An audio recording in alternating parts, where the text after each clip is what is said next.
Hola, bienvenido a un nuevo tutorial de MappingGIS en el que os vamos a comentar acerca del modelador de procesado en QGIS. El modelador de procesado de QGIS es una herramienta análoga a lo que sería Model Builder en ArcGIS, permitiéndonos crear modelos complejos con una interfaz gráfica bastante simple y sencilla de usar.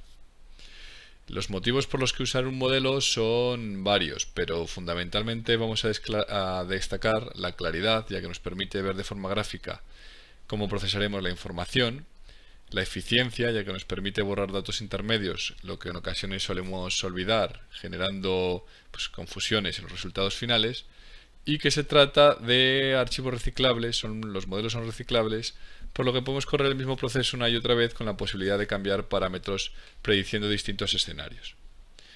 El constructor de modelos, para entender cómo funciona, se considera un modelo aquella secuencia de operaciones analíticas que conduce a la obtención de un resultado y cuya complejidad suele requerir la generación de un esquema previo que indique el flujo de datos. Cuáles son los datos de entrada, cuáles son las operaciones implicadas, los datos de salida y cómo la salida o el output de una operación va a pasar a ser el input o la entrada de otra operación.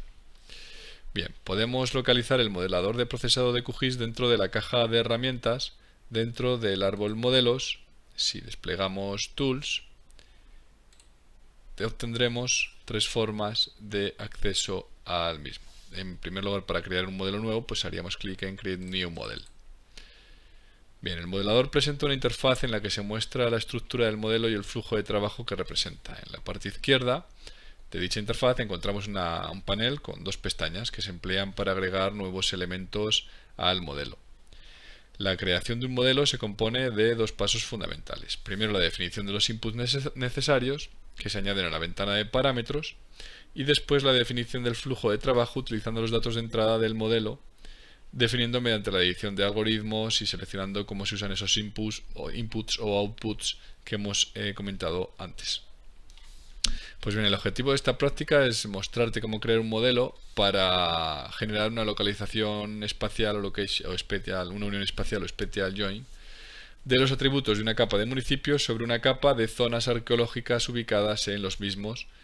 Y lo que vamos a intentar es que se nos indique el nombre del municipio, provincia, comarca, etcétera, en el que se ubican dichos yacimientos arqueológicos de esos atributos procedentes de la capa de municipios.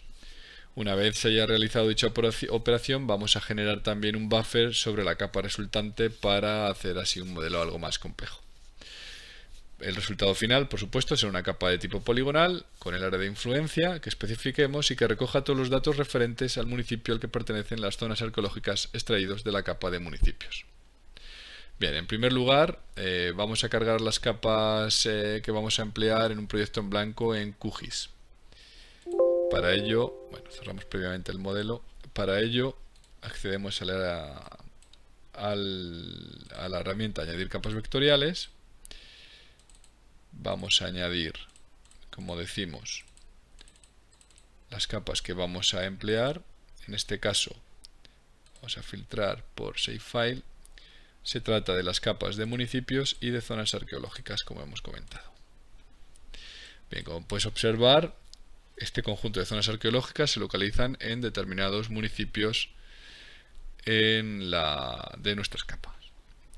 Volvemos a abrir el modelo y el primer paso va a ser crear en el modelo o definir los inputs que este va a necesitar. Para ello lo realizamos desde la pestaña Entradas en la parte izquierda de la interfaz. Vamos a hacer doble clic sobre el parámetro Vector Layer y con él vamos a añadir las capas de municipios y zonas arqueológicas como inputs. En primer lugar, vamos a insertar la capa de municipios, que es de tipo poligonal.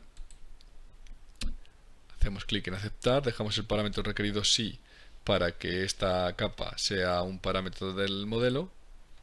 Y como ves, ya se nos ha incluido la capa en el modelo. Volvemos a hacer clic en Vector Layer para incluir también la capa de zonas arqueológicas. En este caso, únicamente tenemos que dar un nombre que aparecerá en la herramienta después, ya que esta asociación la asociación del el parámetro que estamos creando ahora con la capa la vamos a realizar a posteriori. Bien, ya tendríamos los parámetros, las capas de entrada dentro de nuestro modelo. Vamos a situar ambas de forma paralela. Bien, y ahora vamos a definir el flujo de trabajo. Una vez introducidos los inputs en una primera operación, vamos a incluir el algoritmo o el proceso necesario para realizar la unión espacial que comentábamos, o spatial join, y para ello utilizaremos la pestaña algoritmos. Dentro de algoritmos podemos usar el buscador para localizar alguno de las herramientas de nuestro interés. En este caso, la herramienta que vamos a utilizar se llama Join Attributes by Location, o unir atributos por localización, como aparece aquí.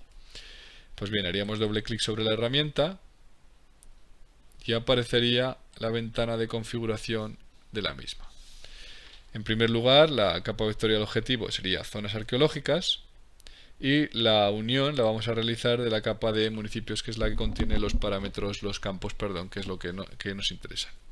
En el predicado geométrico vamos a establecer que se unan todos aquellos atributos de la capa de municipios que intersecten con alguna zona arqueológica. Es decir, que la zona arqueológica quede dentro del municipio. El resto de parámetros, el resto de registros de los municipios no nos interesan, ya que no contendrán ninguna zona arqueológica.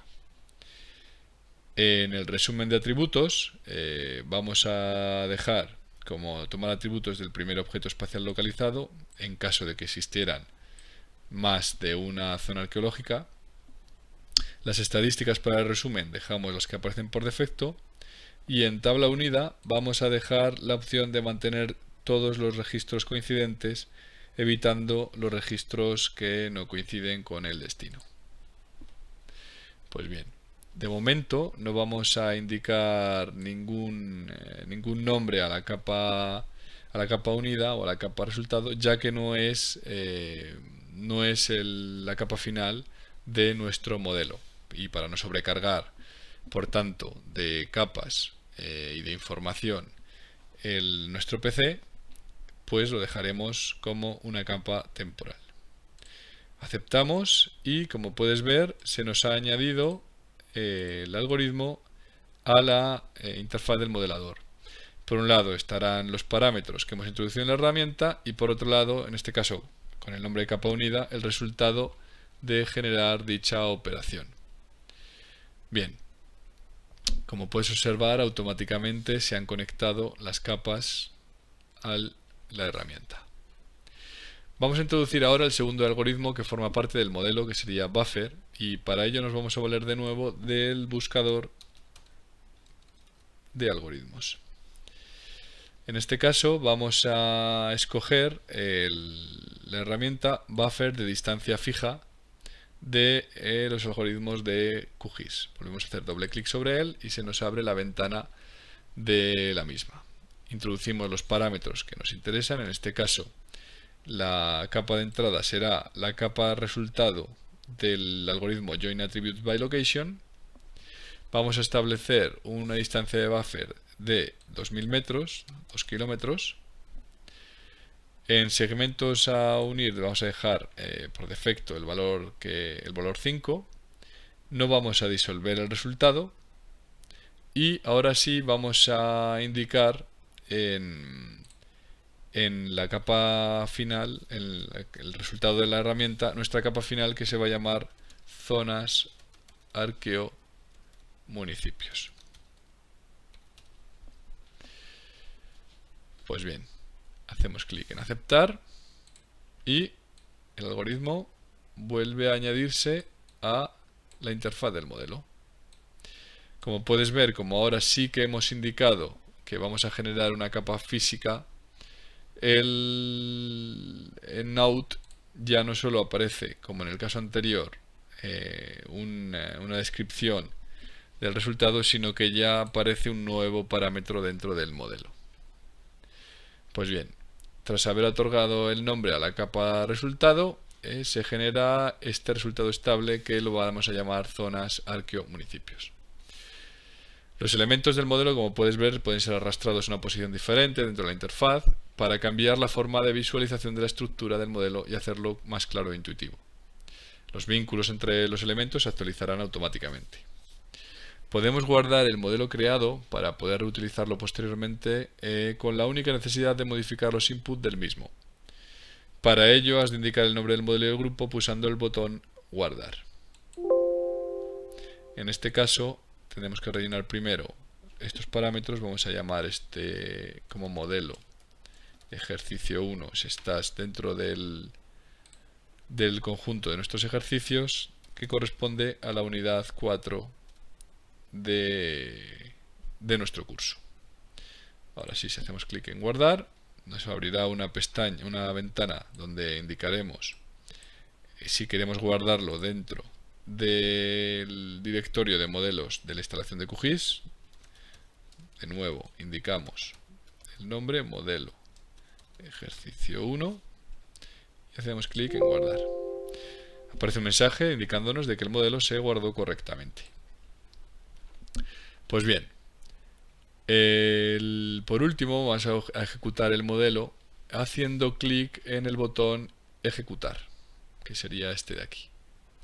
Nos aparecería una ventana de herramienta, como en el caso de los algoritmos que hemos incluido dentro del modelo, con el nombre que hemos establecido, y en ella ya nos solicita que indiquemos las capas a las que se corresponden los inputs y el directorio donde vamos a guardar la capa de resultado. En este caso, la capa de zonas arqueológicas sería las zonas arqueo y la capa de municipios sería municipios que ya se han tomado por defecto. Vamos a establecer un directorio donde guardar el resultado, en este caso y en el contexto de nuestro curso de QGIS avanzado, vamos a indicarla en el directorio de las capas salida, zonas arqueo, municipios. Pues bien, ya estaría todo listo para poder ejecutar nuestro modelo. Pulsaríamos el botón Run. Si aparece un mensaje como el que hemos visto aquí, ¿qué puede ocurrir? Que QGIS requiere que el proyecto sea estable, es decir, que no esté creado como un proyecto en blanco, sino que esté guardado dentro de nuestro PC. Vamos a guardar el proyecto mediante la opción guardar como, y lo vamos a guardar también en el contexto de nuestro curso. Vamos a guardarlo dentro de capa salida como zonas municipios, por ejemplo. El siguiente paso, cerramos el proyecto, ya que QGIS en ocasiones no es capaz de actualizar por sí mismo la interfaz y puede no detectar los cambios. Iríamos de nuevo al proyecto que acabamos de guardar para abrirlo, para volver a ejecutar el modelo. Si observas, aunque el modelo nos ha lanzado el mensaje de que no se podía ejecutar, sin embargo sí que ha sido capaz de crearnos una salida, una capa. Vamos a ejecutarlo de nuevo. El modelo lo tendríamos como lo hemos ejecutado anteriormente. QGIS guarda todas aquellas herramientas que utilizamos de forma reciente. De todas formas, también podríamos acceder a él si nos vamos al árbol modelos, desplegamos el grupo creado como unidad 4 y lo tendríamos aquí presente. Volvemos a ejecutar el algoritmo. Vemos que ya nos lo habría generado anteriormente, pero vamos a sustituirle y le volvemos a ejecutar. Y ahora sí, como podéis comprobar, nos ha creado el resultado, lo ha detectado y nos lo ha cargado en la interfaz de QGIS. Si abrimos la tabla de atributos de dicho modelo, podemos observar que de dicha capa, perdón, podemos observar que se nos han añadido los campos de provincia, municipio, código, INE, comarca, población, etcétera, que estaban presentes en la capa de municipios, pero que no lo estaban en la capa de zonas arqueológicas. Pues bien, espero que te haya gustado y que saques el máximo partido a estos modelos de procesado de QGIS. Un saludo.